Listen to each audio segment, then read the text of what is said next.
Good blessed September the 7th, 2022.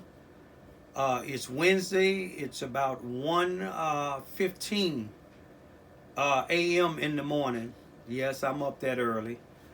When God puts you on an assignment or a mission, you have to be ready 24 hours, 7 days a week. I greet all human beings all around the world with a universal greetings of peace and the blessings of God be with you. It doesn't matter what your political, philosophical, personal, nor your religious beliefs may be. It doesn't matter whether you're the richest or the poorest person on the face of this earth. It doesn't matter whether you are the proclaimed toughest or the proclaimed weakest person on the face of this earth. It doesn't matter if you my family, friends, nor my proclaimed enemies. It doesn't matter whether you like me or anything that I say or do. That's your prerogative. I come to you all this early morning is to, I'm going to be asking that the Carbondale, Illinois Police Department and the Jackson County Prosecuting Attorneys, Jackson County, Illinois Prosecuting Attorney's Office, to reopen my son's death investigation that they closed and declared it as a suicide. I'm asking the director of the Carbondale United Organization, Nancy Maxwell, also the chairperson for the Carbondale, Illinois NAACP chapter for the criminal department, which is again Nancy Maxwell. I'm asking again a member or a high member, ranking member of the I believe it's called the Carbondale, the Black Commerce in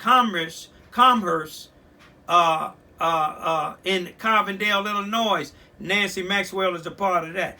I want to ask all of them because these is the ones that I trusted in.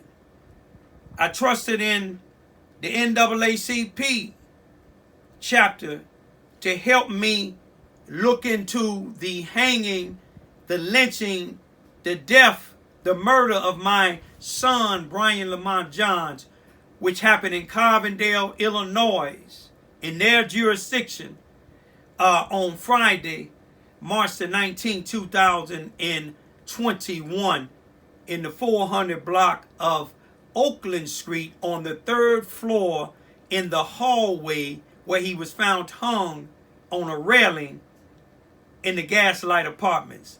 That's GASLITE Apartments. The Gaslight Apartments owner or manager never contact me. I'm sorry. We send our condolence. They never said a thing. But the first time I touched down in Carbondale, Illinois, was, I believe, 5 days after my son's death. I found out about it on the 23rd, and me and my two youngest daughters came from Charleston, Missouri to Carbondale, Illinois, and met my son's mother and his second oldest brother, his brother that was right up under him, in Carbondale, to see what was going on with my son's death. And we made it down there on March the 24th of 2021. When I got down there, a female that I grew up in the Cabrini Green used to live in Carbondale, Illinois, had some of the same issues that I'm having, and she told me to try to contact a pastor who was then, when she was in Carbondale, was the NAACP president. His last name is Logwood. I forgot his first name. I didn't even want to go through my paperwork to look for his first name. But he's the pastor of the Churchill Rock Missionary Baptist Church in Carbondale, Illinois, where the NAACP headquarters is at. When I found a deacon around in that area of the Churchill Rock Baptist Missionary Baptist Church. His last name was Harvey, Deacon Harvey. I don't know if his first name was James. I don't even want to look back on my paperwork. But his wife him and his wife are NAACP members. His wife is a city, one of the 2 black females on the Carbondale, Illinois City Council. They're city council women. She's now the acting mayor because the other mayor's wife, about 2 or 3 weeks ago, after they had on a Tuesday when they had a city council meeting, when he got home or when he left the city council meeting, they say he left early, went to a bar, him and some of his friends had a drink, and he went home and his wife was found dead. Now, the news ain't gave much, but my sources said she was found shot in the head with his gun. But to get back to Deacon Harvey, I seen him and I asked him about Logwood, and he took me into the church. He opened the church up. He took me into the church. He called Logwood, and I told Logwood about my son's hanging and things. And he said he's no longer the president, and the way he was talking like wasn't nothing going to be done. So Deacon Harvey had me where he called Linda Flowers, which I talked to Linda Flowers, who's the president of the NAACP, and I made a complaint. After I had talked to the police, I made a complaint with her, and I'm going to read you something from he was then the intern police chief, Stan Reno, which he's the chief of police now. And I want you to remember, Linda Flowers, she has a lot of positions too, just like Nancy Maxwell. Linda Flowers is Dr. Linda Flowers is the president of the Carbondale, Illinois NAACP. She's on the board that selects selects the police and investigate police in Carbondale, Illinois. She's on that board. She's on the board that helped voted Stan Reno in as police chief. And I'm telling you all this here for a reason, because when I tell you about the complaint I filed and where it's at now, 19 months later, you will see why I'm saying all this here. But Linda Flowers is also on the board of education for the Carbondale, Illinois schools, or at least the high schools. Now you remember all that. Now, when I talked to Linda Flowers, she was acting like she was going to, get involved. But when I found out later, when I got home after the 24th, after I went to the Meriden funeral home to see my son's body and got back home, then the lieutenant called me and told me that the chief told him that some of my family members, either me or some of my family members, made a complaint to the NAACP about the investigation, the death investigation of my son, which it wasn't really a death investigation. They was just going to wait on the toxicology test to come back. And if it came back when he had drugs in it, they told me they were going to say it's suicide, contributed drugs. If he didn't have drugs in it, they said it was going to be suicide, contribute to mental health, because they said he's talking about hanging himself before. But that's another story. But anyway, when I came back home and got that call, Linda Flowers, instead of getting with all the NAACP members, she called the chief of police, the same one she voted in. Same one that they supposed to be investigating. Now, I'm going to leave that at that. That was on the 24th. And I'm going to show document proof that the first time that I filed was the 24th, is because the chief of police is going to confirm that. And I'm going to show it to you right now. Now, this you can see at the bottom, it said Exhibit 4. This is the police, some of the police's so-called investigation. Now, you see where it's from, and I'm gonna show you here at the bottom. If you can, I don't know if you can see it or not, but it's Matt Dunning, the chief investigator of the Carbondale, Illinois Police Department. You can see Matt Dunning. This is something that he wrote, and you will see when it is. And then I'm gonna show you something where you can see it better. But this paragraph, and it's gonna be from this here, so you will know who the chief of police is talking about. I'm finna show you one that we can see better. Now this is something that the chief of police. Now listen to this here. That come from that exhibit 4. It said on the afternoon of March the 24th, 2021, interim. This is Matt Dunning. Interim Chief Reno told me the Carbondale chapter of the NAACP had been made aware of Brian's death. Speaking of my son, Brian Lamont death. Where was that? Intern Chief Reno told Matt Dunning a complaint had been made to the Carbondale chapter out of the wait a minute. Chapter about the way the police department was handling Brian's death investigation. I provided this information to Deputy Coroner Sam Bryant, that is. And if you look up Sam Bryant for the Murfreesboro, Illinois, Jackson County coroner's office, you won't see his name on there unless they just recently put it on there. You don't even see him on there as being a coroner or deputy coroner. But if you look up Sam Bryant in the Meredith funeral home, the White Rand Funeral Home in Carbondale, Illinois, you would see his name there as a director. But anyway, where would I stop at? Bryant, who relayed this same information to the pathologist that they picked, a friend of theirs, who would be conducting the autopsy.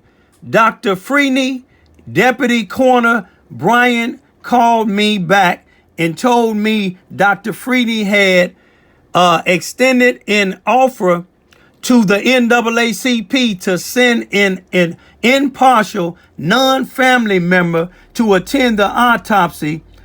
Interim Chief Reno relayed this request to a representative of the NAACP, and they declined the invitation to attend the autopsy. Now, I'm going to tell you why in a minute, but I want y'all to see something else. These two individuals here, to the left, this is husband and wife. The black guy to the left is Michael Vallant. That's Valliant. His wife is Katie, and her maiden name is Babcock. Her last name is Vallant.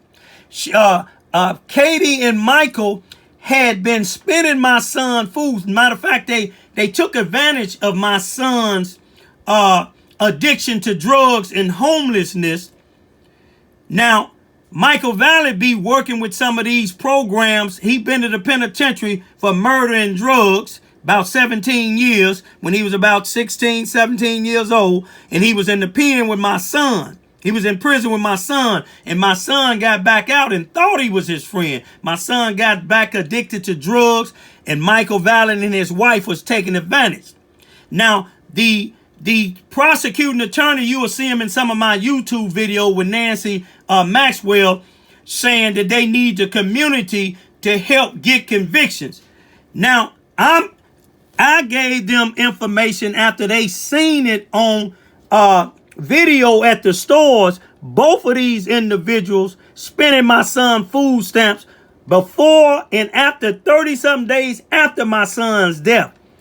The police department didn't arrest him. Michael Vallant, there's a audio video in a written statement of Michael Vallant down at the police department being interviewed. Katie, how you pronounce that maiden name? Babcock. Babcock. That's her name she using at the school. I don't believe she using valid. You see what I'm saying? But she worked for the Carbondale Rebound High School, which the Rebound High School, I think, is the alternative. But she has the audacity, they have the audacity to have her in the capacity of a parent educator. Now, how is you a parent educator? You have 4 children, neither one of them is Michael, and y'all spending my son's food stamp, taking advantage of him. The police interviewed Katie at her job. They didn't take her down to the police station and make a video like they did with the postman and a few other people. They just interviewed her at the job. And when I got the Freedom of Act information asking for her statement, I was told that there's no statement because they didn't interview her at the police station. Now, that's incompetent, or that's white privilege, or it's the same. But Michael Vallet told me personally that the police asked his wife at the job, do you think your husband Mike killed Brian over meth? See, Mike was a drug dealer before he left. Probably a drug dealer now. That's what the streets is saying. He playing Muslim now. You see what I'm saying? Katie's still working at the school. Ain't never been arrested. Now they said a community. How's you asking for the community help, but yet you want to arrest both of them? But I'm going to show y'all some more in a minute. Now, I showed y'all where the chief of police sent a message to on March the 24th, 2021, called the head lieutenant, the chief, the chief of the investigation for the Carbondale Police Department. He sent a message to Matt Dunning, the head the lieutenant who run detectives. He sent a message to him, and I read the message to you. It showed you the first time I ever filed a complaint against the Carbondale Police Department not with one of the members, but with the Dr. Linda Flowers. Now, let me show you something. That's document proof there. So if they say I never did, let me show you the second documented proof. Okay, take a look at this here. You see what that says? National Association for the Advancement of Colored People, Carbondale branch of the NAACP complaint form. Raymond Lewis Ivy.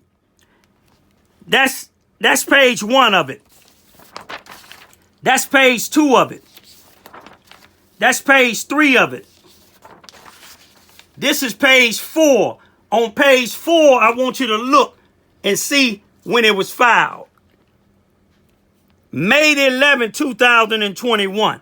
Now, the reason why I'm showing you this here is because when I filed with Linda Flowers,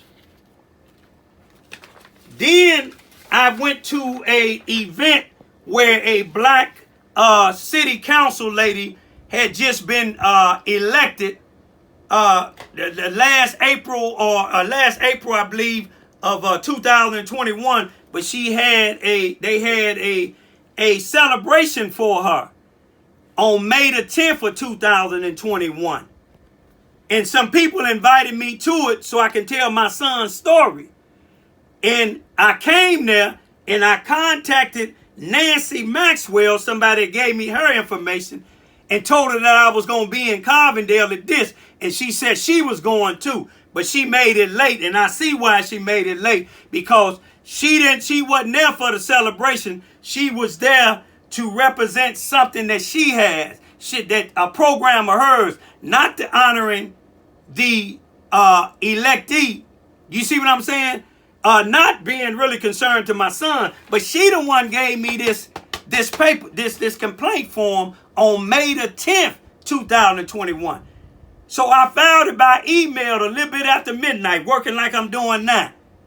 I sent it to the Carbondale email. I hadn't heard nothing, no more of May.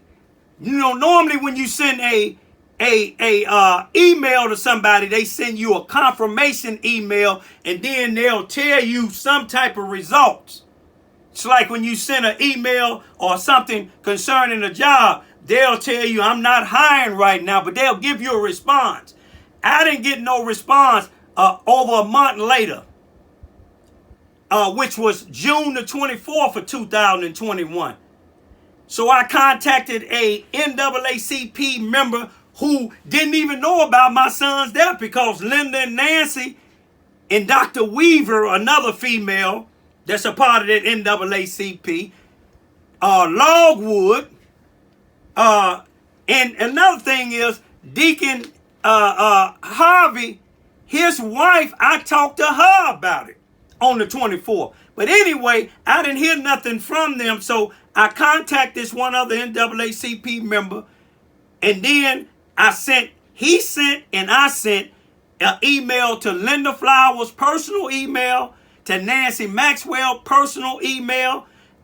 Remember, Linda Flowers is the NAACP president, Dr. Linda Flowers. Remember, Nancy Maxwell, among all multiple organizations that she's the head of, she's the chairperson, the head of the NAACP chapter's legal defense in legal department in Carbondale, Illinois. I sent both of them an email, plus I sent that same email, and I resent it to the Carbondale chapter. On the 26th of June of 2021, Linda Flowers responded and told me that they received my complaint, and it's on hold right now until the Carbondale Police Department in the coroner get done with their investigation. Now remember that. Hold on to that thought. Now, Nancy Maxwell hasn't responded back yet. Now, you see what her position is. The chairperson. She hadn't responded to the one that I sent to her personal one. Now, it's been 19 months now. Now, the police department, matter of fact, the pathologist came to the conclusion that my son committed suicide, because that's what the police was telling them. She determined he committed suicide on June the 16th, 2021. This before the police department finished their so-called death investigation. Now listen to this here. Reasons to open this back up. The coroner office, Dr. Kufner, which never examined my son at all. Even his so-called deputy coroner, Sam Bryant, whose name on some of the paperwork, his signature, he didn't even sign it, so it ain't legit. He didn't do no examination of my son. Kufner put my son's death as a suicide. I believe it was June the 20th or the 23rd of 2021. The police department hadn't even finished their so-called in-depth investigation. But two sources then already determined it suicide. On the 19th, when the deputy coroner, Sam Bryant, and the police came there, the police told me he committed suicide while he was still hanging. And they did no test. But now, the police department, and I got paperwork to prove it, the police department, sergeant that was the investigator, Jared Dunnigan, he completed his so-called death investigation on August 11th. He claimed in his paperwork, black and white, that he hand-delivered his findings to the Jackson County, Illinois prosecuting attorney, Joseph Joe Cervantes on the 17th. He handed to him personally, the chief, the head prosecuting attorney. Prosecuting attorney's office called me on September the 16th, had a Spanish female by the name Mercedes, who's supposed to be a victim advocate, called me on the 16th of September 2021, said a prosecuting attorney want to talk to me. I took 2 witnesses. On the 23rd of September, I took a minister that I knew wasn't a sellout from Marion, Illinois, and another minister that I knew wasn't a sellout from Florida. And they sat in there with me when the prosecuting attorney told me that he can't see it nothing but suicide. He said that he was trying to hand me a pencil and paper, say, if you can show me, if you can find the person, go out there and find the person that you think killed your son and write his name down and bring it back to me. And I prosecute him. I have witnesses for this here. It's always good to have witnesses. See, I'm glad I had a witness on August the 27th when I went to speak up for Charlotte Vale and some of them other people in the Georgetown homes who was getting evicted for the second time because they got evicted in Cairo, Illinois from their apartments. But Charlotte Vale let somebody put her up on there. Now she fighting cancer now in a second eviction, and had somebody to put up to lie on me and said, I don't know where Raymond get this from. Nancy Maxwell been helping her. So far, y'all seen how Nancy Maxwell been helping us? 19 months ain't responded. But look at this. The prosecuting attorney, I told him about Michael Vallet and his wife, Katie, spending my son's food stamps. I got 2 witnesses. One from Florida that was in there and one from Marion. He asked me, what you want me to do? Prosecute them? I told him, that's what you went to school for. But let me show you this here. The prosecuting attorney, the Carbondale police, the coroner's office, Jackson County coroner's office, and they paid pathologists from Vienna, Illinois. They wouldn't wait for these people here. Look, you see what this say? This say Illinois State Police. You see, the Illinois State Police, when it comes to suicide, they only take so much. They won't take a lot of stuff. Because they told them it was suicide, they just took stuff on the belts. But I'm going to show you how God worked. The knots on the belts, they got it all on here. The knots on the belt said, there was a couple of knots, 2 or 3 knots on each one of the knots on the belt that was tied. The Illinois State Police, let's look when they got through with theirs. October the 19th, 2021. And these other people done already concluded everything. But these people here got on the knots, it was 3 contributors. 1 for sure my son, and 2 other ones unknown.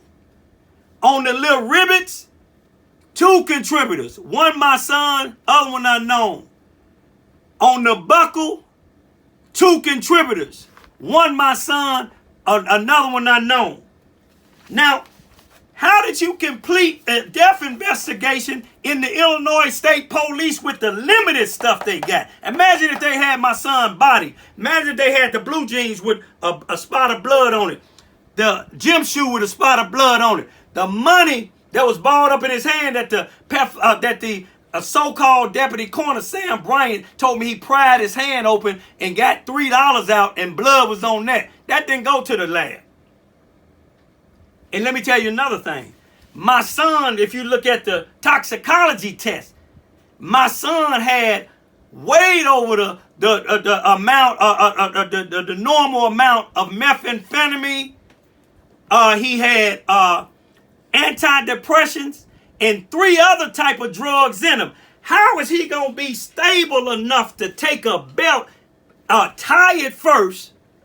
That's why them contributors showing somebody else tied them knots. He gonna tie the knots, put it around his neck, climb over the railing, and when he died, his hand balled up with money in it. The other one got a gash in it, goes all the way to the tendons. If it's all the way to the tendons, it's gonna bleed all over. But it was only spots of blood around, so he died somewhere else. A female says she found his t-shirts around the corner on the 3rd floor, and she took them in her house. What would she take them in her house for?